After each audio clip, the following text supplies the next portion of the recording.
अकेलापन। मोहन बेटा, मैं तुम्हारे काका के घर जा रहा हूँ। क्यों पिताजी? और आप आजकल काका के घर बहुत जा रहे हो? तुम्हारा मन मान रहा हो तो चले जाओ पिताजी। लो, ये पैसे रख लो, काम आएंगे। पिताजी का मन भर आया। उन्हें आज अपने बेटे को दिए संस्कार लौटते नजर आ रहे थे। जब मोहन स्कूल जाता था, वह पिताजी से जेब खर्च लेने में हमेशा हिचकिचाता था, क्योंकि घर की आर्थिक स्थिति ठीक नहीं थी। पिताजी मजदूरी करके बड़ी मुश्किल से घर चला पाते थे, पर माँ फिर भी उसकी जेब में कुछ सिक्के डाल देती थी, जबकि वह बार बार मना करता था।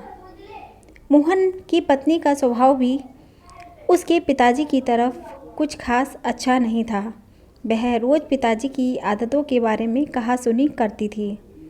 उसे ये बड़ों की टोका टाकी पसंद नहीं थी। बच्चे भी दादा के कमरे में नहीं जाते। मोहन को भी देर से आने के कारण बात करने का समय नहीं मिलता था। एक दिन पिताजी का पीछा किया। आखिर पिताजी को काका के घर जाने की इतनी जल्दी क्यों रहती है? वह यह देखकर हैरान रह गया कि पिताजी तो काका के घर जाते ही नहीं हैं। वह तो स्टेशन पर एकांत में शून्य एक पेड़ के सहारे घंटों बैठे रहते थे। तभी पास खड़े एक बुजुर्ग जो यह सब देख रहे थे, उन्होंने कहा, बेटा, क्या देख रहे हो? जी, वो, अच्छा, तुम उस बूढ़े आदमी को देख रहे हो। वो यहाँ अक्सर आते हैं और घंटों पेड़ तले बैठकर सांझ ढले अपने घर लौट जाते हैं। किसी अच्छे समृद्ध घर के लगते हैं। बेटा, ऐसे एक नहीं अनेकों बुजुर्ग माएँ, बुजुर्ग पिता तुम्हें यहाँ आसपास मिल जाएंगे। जी, मगर क्यों?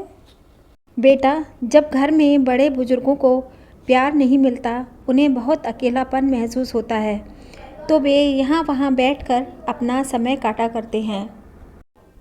वैसे क्या तुम्हें पता है, बुढ़ापे में इंसान का मन बिल्कुल बच्चे जैसा हो जाता है। उस समय उन्हें अधिक प्यार और सम्मान की ज़रूरत पड़ती है, पर परिवार के सदस्य इस बात को समझ ही नहीं पाते। वो यही समझते हैं कि इन्होंने अपनी ज़िंदगी जी ली है, फिर उन्हें अकेला छोड़ देते हैं। कहीं साथ ले जाने से कतराते हैं। बात करना तो दूर, अक्सर उनकी राय भी उन्हें कड़वी लगती है, जबकि वही बुजुर्ग अपने बच्चों को अपने अनुभवों से आने वाले संकटों और परेशानियों से बचाने के लिए सटीक सलाह देते हैं। घर लौटकर मोहन ने किसी से कुछ नहीं कहा। जब पिताजी लौटे, मोहन घर के सभी सदस्यों को देखता रहा। किसी को भी पिताजी की चिंता नहीं थी। पिताजी से कोई बात नहीं करता, कोई हंसता खेलता नहीं था, जैसे पिताजी का घर में कोई अस्तित्व ही ना हो। ऐसे परिवार में पत्नी, बच्चे सभी पिताजी को इग्नोर करते हुए दिखे। सबको राह दिखाने के लिए आखिर मोहन ने भी अपनी पत्नी और बच्चों से बोलना बंद कर दिया। वो काम पर जाता और वापस आता, किसी से कोई बातचीत नहीं।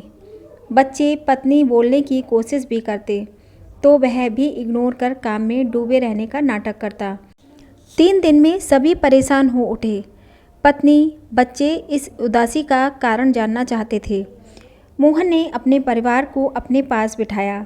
उन्हें प्यार से समझाया कि मैंने तुमसे 4 दिन बात नहीं की तो तुम कितने परेशान हो गए।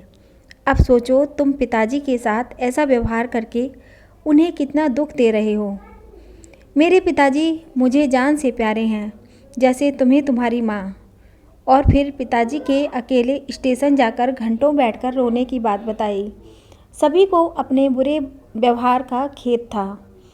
उस दिन जैसे ही पिताजी शाम को घर लौटे, तीनों बच्चे उनसे चिपट गए।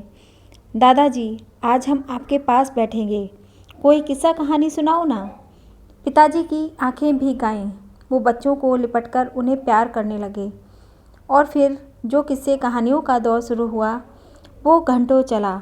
इस बीच मोहन की पत्नी उनके लिए फल तो कभी चाय नमकीन लेकर आती। पिताजी बच्चों और मोहन के साथ स्वयं भी खाते और बच्चों को भी खिलाते। अब घर का माहौल पूरी तरह बदल गया था।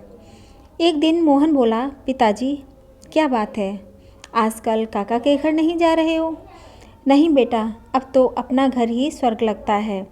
आज सभी में तो नहीं, लेकिन अधिकांश परिवारों के बुजुर्गों की यही कहानी है।